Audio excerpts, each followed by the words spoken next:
retired. We retire flags with dignity and respect when they become worn, torn, faded, or badly soiled.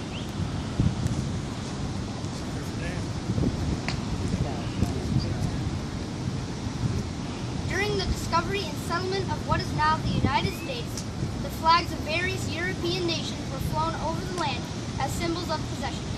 Later, in the colonial and Revolutionary War periods, flags representing famous persons, places, and events were flown in the American colonies. Surprisingly, the origins of the national flag, the Stars and Stripes, are somewhat obscure.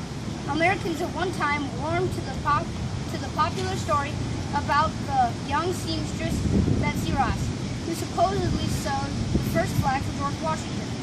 Although according to historical records, she did indeed make flags, no evidence indicates that she was involved in making or designing the first Stars and Stripes. Consequently, the validity of the traditional story is doubtful. The basic flag of the United States is one of the world's oldest national flags. Only the basic flags of 6 other nations are older. It was officially adopted on June 14, 1777, when the Continental Congress resolved that the flag of the United States be 13 stripes, alternate red and white, that the Union be 13 stars, white in a blue field, representing a new constellation.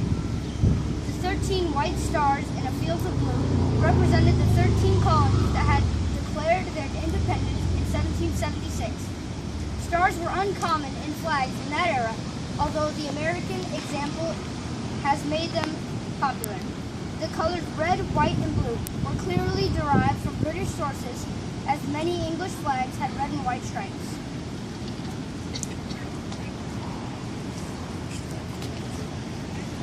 Hello, remember me? Some people call me Old Glory. Others call me the Star-Spangled Banner. But whatever they call me, I am your flag, the flag of the United States of America.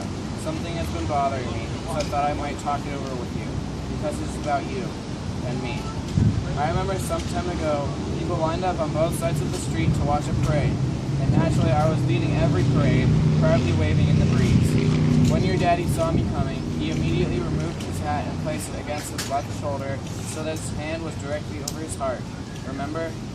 And you, I remember you, standing there straight as a soldier. You didn't have a hat, but you were giving the right salute. Remember little sister? Not to be outdone. She was saluting the same as you, with her hand over her heart. Remember? What happened? I'm still the same old flag. Oh, I have a few more stars now, and a lot more blood has been shed since those days long ago. But now I don't feel as proud as I used to.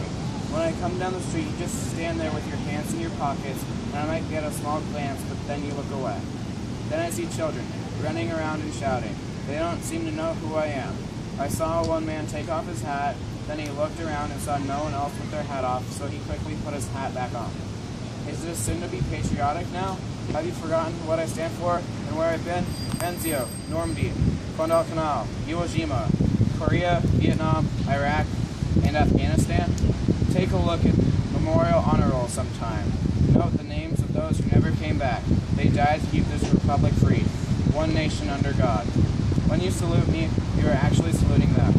Well, it won't be long now until I'll be coming down your street again. So when you see me, stand straight, place your right hand over your heart, and I'll salute by waving back, and I'll know that you remembered.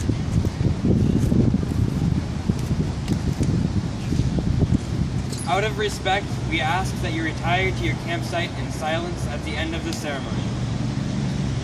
Audience, please rise. We are now going to recite the Pledge of Allegiance to these flags one last time. Please remove your hats, hands over your hearts, or scout salute if you are in uniform. Ready? Begin. I pledge allegiance to the United States of America and to the republic for which it stands, one nation, under God, indivisible, with liberty and justice for all.